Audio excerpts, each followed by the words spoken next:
Au fond de l'océan, à 4000 mètres de profondeur, des chercheurs ont fait une découverte spectaculaire qui pourrait bien bouleverser complètement notre conception de l'origine de la vie et de l'évolution. Au plus profond des ténèbres, de l'oxygène se forme là où il ne devrait normalement pas y en avoir.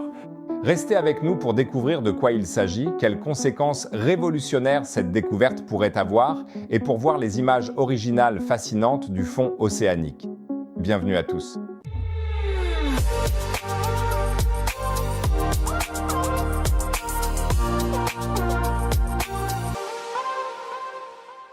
Avant tout, oui, je me suis rasé. Désolé les amis. J'espère que vous pourrez quand même regarder la vidéo. Et maintenant, imaginez que des scientifiques mesurent la teneur en oxygène au fond de la mer à 4000 mètres de profondeur et s'attendent en fait à ce qu'elle diminue, comme cela a toujours été le cas lors des précédentes mesures. Au lieu de cela, la valeur de l'oxygène augmente soudainement, atteignant le triple. Incroyable. Si vous voulez toujours être informé de telles découvertes fascinantes, abonnez-vous directement à la chaîne. S'abonner ne coûte rien. Vous ne manquerez plus jamais une vidéo et vous m'aidez beaucoup ainsi. Ceux qui sont déjà abonnés aident beaucoup la vidéo en mettant un pouce bleu. Peut-être qu'on atteindra les 5000 likes. Merci. Entre Hawaï et la côte ouest du Mexique se trouve la zone dite Clarion-Clipperton ou CCZ. Une zone gigantesque au fond de l'océan, plus grande que toute l'Europe. Et ici, dans l'obscurité totale, se trouvent des millions de rochers de la taille d'une pomme de terre, appelés nodules polymétalliques. Ces nodules regorgent de métaux précieux tels que le nickel, le cuivre, le cobalt et le manganèse. C'est pourquoi on les appelle également nodules de manganèse. Et ce sont précisément ces matériaux qui sont utilisés pour les batteries, par exemple dans les voitures électriques. Il n'est donc pas étonnant que les entreprises minières piaffent déjà d'impatience et aimeraient extraire ces nodules immédiatement. Mais ensuite, cette découverte spectaculaire est venue tout bouleverser. Le chercheur marine Andrew Sweetman de la Scottish Association for Marine Science a mené des expériences au fond de la mer avec son équipe. À l'origine, il voulait simplement mesurer la quantité d'oxygène consommée par les organismes vivant là-bas. Pour cela, on utilise généralement des chambres spéciales que l'on place au fond de la mer et qui mesurent la teneur en oxygène pendant plusieurs jours. Lors de toutes les mesures de ce type effectuées jusqu'à présent, la teneur en oxygène avait toujours diminué, comme prévu. Mais cette fois-ci, tout était différent. Au lieu de baisser, la teneur en oxygène dans les chambres a augmenté de manière continue. Elle est passée d'environ 185 micromoles par litre au départ à plus de 800 micromoles dans certains cas. La première pensée a naturellement été que les capteurs devaient être défectueux. De nouveaux capteurs ont donc été envoyés. Le résultat était le même. Le même phénomène s'est produit à plusieurs reprises dans différentes zones de la zone Clarion-Clipperton. De l'oxygène se forme là-bas, dans les profondeurs. Ahora quizás se pregunten, ¿sí qué? ¿Qué tiene eso de espectacular? La respuesta, en realidad, debería ser imposible que se produzca oxígeno allá abajo.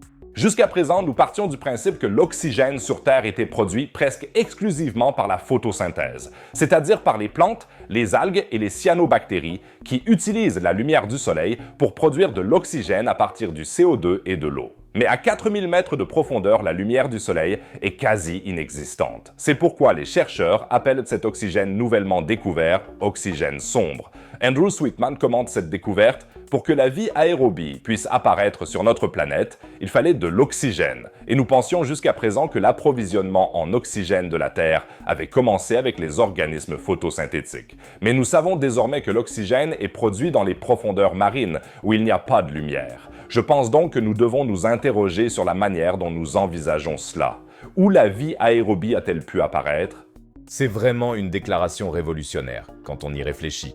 Car si la production d'oxygène peut se faire sans l'action de la lumière du soleil, la vie sur Terre pourrait avoir vu le jour d'une manière très différente de ce que l'on pensait jusqu'à présent. Peut-être pas dans des eaux peu profondes baignées de soleil, mais au fond des océans. Et plus passionnant encore, si l'oxygène peut se former ici sur Terre dans l'obscurité, alors peut-être aussi sur d'autres corps célestes de notre système solaire. Par exemple sur les lunes de Jupiter, Europe et Ganymède, ou sur la lune de Saturne, Encelade. Sous des couches de glace épaisses de plusieurs kilomètres, il existe d'immenses océans sans lumière solaire. Si un processus quelconque pouvait également y produire de l'oxygène, cela augmenterait considérablement les chances de vie extraterrestre. Mais revenons à la question décisive. Bon sang, comment l'oxygène sombre se forme-t-il? Sweetman et son équipe ont examiné toutes les explications possibles. Se pourrait-il que ce soit d'origine biologique? Y a-t-il peut-être des bactéries là-dessous capables de produire de l'oxygène sans lumière? Quelques rares micro-organismes en sont capables. Mais lorsque les chercheurs ont empoisonné leurs échantillons avec du chlorure de mercure pour tuer toutes les bactéries, de l'oxygène continuait tout de même à se former. L'explication biologique est donc exclue. Ils ont alors testé si peut-être un rayonnement radioactif provenant de la roche pouvait scinder les molécules d'eau. Mais les calculs ont montré que la radioactivité naturelle là-dessous ne pouvait expliquer au maximum que 0,5% de l'oxygène mesuré.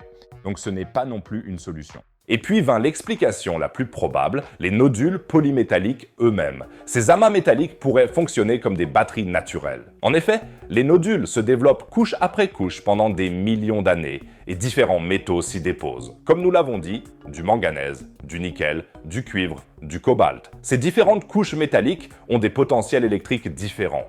Et si l'on mesure la tension entre deux points sur une telle pomme de terre, on obtient effectivement jusqu'à 0,95 volts. C'est sacrément proche des 1,23 volts qui seraient théoriquement nécessaires pour séparer davantage d'eau en hydrogène et oxygène par électrolyse. Et avec les catalyseurs appropriés contenus dans les oxydes de manganèse des nodules, cela pourrait même fonctionner avec moins de tension.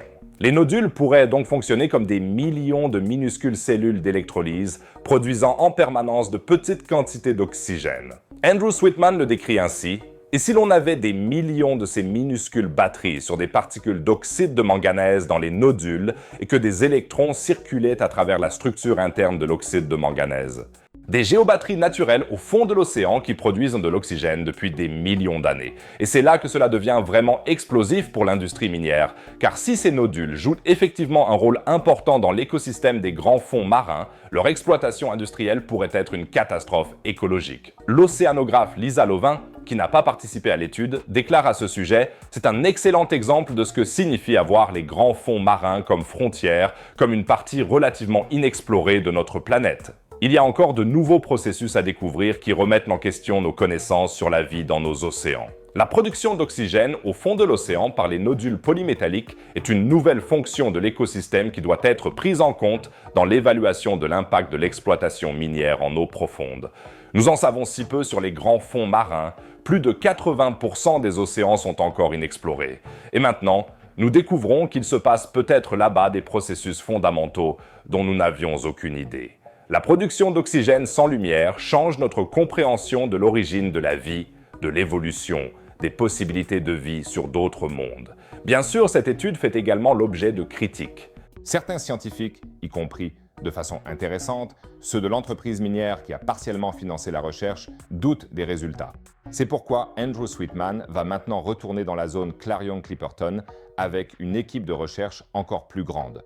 En janvier 2026, l'expédition partira de San Diego, cette fois avec un équipement encore plus performant, afin de rechercher également l'hydrogène, l'autre produit de l'électrolyse. Si elle trouve à la fois de l'oxygène et de l'hydrogène, cela constituerait alors la preuve définitive de la théorie de la géobatterie.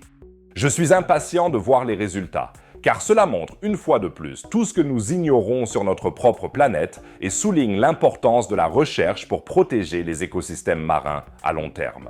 Je vous tiendrai bien sûr au courant des résultats de la nouvelle expédition en janvier. Alors abonnez-vous dès maintenant à la chaîne pour ne rien manquer et pensez à mettre un pouce bleu afin qu'on atteigne les 5000 likes. Et à propos de découvertes spectaculaires, la prochaine vidéo traite d'une observation qui pourrait bouleverser notre compréhension de l'univers tout entier. En effet, notre système solaire se déplace beaucoup trop rapidement à travers la galaxie. Et les chercheurs supposent que cela pourrait remettre en question l'ensemble du modèle standard de la cosmologie. Une histoire absolument folle. Cliquez sur la vidéo affichée en haut à droite pour découvrir de quoi il s'agit. En bas à gauche, vous pouvez accéder à ma boutique. Vous y trouverez peut-être un cadeau de Noël qui vous convient. Sinon, je vous dis à bientôt dans la prochaine vidéo. À plus les amis!